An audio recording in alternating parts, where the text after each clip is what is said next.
Before we create the report, we have to decide what we're going to create a report based on.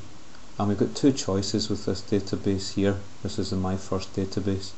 Remember, you made a table earlier called hobbies, and we had these records in it, and then you added the final record, Andrew Lawson, by using a form. So that's one thing we have a table. We also created a query, double click that, and it was find everybody whose hobby is extreme ironing. If you ever want to see how you made the query up, just double click on the query to open it and then go up here to this button. And when you see this set of mathematical instruments there, that means design. Click that and that takes you into the design view. And you'll remember this from earlier.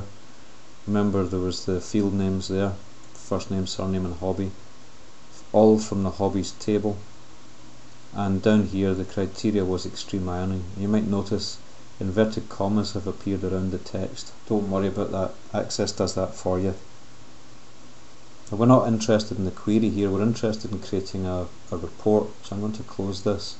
But the reason I wanted to show you the table and the report was the table and the query is because we're going to base the report on that query there, just the extreme ironing people.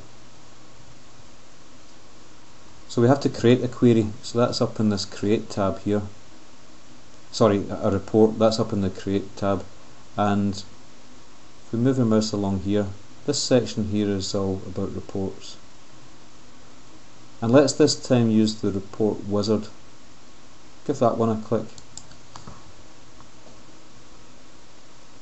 And in this section you'll see tables / queries, so it has a list of all the tables and queries, and the natural default here is to take the table called hobbies. We don't want that one. If you move your mouse along to the right, click that arrow and it drops down. That's what you want. You want to base a report, which you're doing now, on a query which you created earlier. You might want to do it on a table, but in this case we'll do it on the query. So give that a click and all the available fields from your query appear. We kept it simple, so it's just 3 names there. Now you can take them over one at a time by clicking this arrow, or I'll send them all back with a double arrow. You can bring them all over at the same time with this double arrow. And this is useful if you just need some of the field names. So what you're saying is, in this report, it's based on a query called hobby equals extreme ironing. I want every field to appear in my report. Then take the next button. Now you can add grouping levels, which means you could have people separated by things like first name. We're not going to do anything complicated with this report, you'll be doing that later. So I'm happy just to accept that default and take the next button. And in here you can put the report in ascending or descending order. We know we've only got 2 people in this, so there's not much point, but let's do it. Drop this down, this arrow, and let's put it in order of surname. There's no point in putting it in order of hobby in this case because it's the same hobby for both of them. Click on surname, then take the next button. And in this one I'd strongly suggest you change it to landscape every time you do a report, because you'll nearly run out of space most of the time. If it's portrait, it'll be far too tight.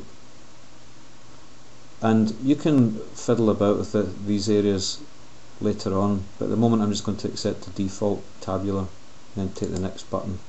I'm also happy to accept the default here, which is office, but again you can have a look at this one, just try out different types of report. These are just decorations.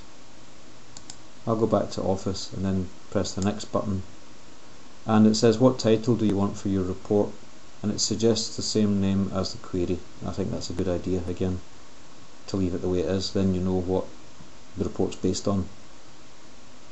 And I'll accept the default here, which is preview the report.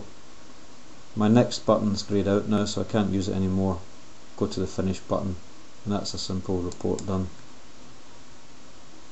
So there's the simple report. You'll notice a scroll bar has appeared here, and we can drag that along and back, and it lists the people here. You might wonder what this report's for, because it's quite small, but the report can be very useful. It can generate statistics. So for example, if you had a company where some customers had paid a deposit for an item that you sell, and you're waiting for the first payment, you can generate a report which tells you every customer who has given you a deposit but who hasn't made the first payment, and then you can ask for their names, how much their payment should be, when their payment's due, and what their phone number is. And this could be generated in a report, so somebody can sit and phone these people and ask them when they're going to make their first payment. That's an example of how you can use the report.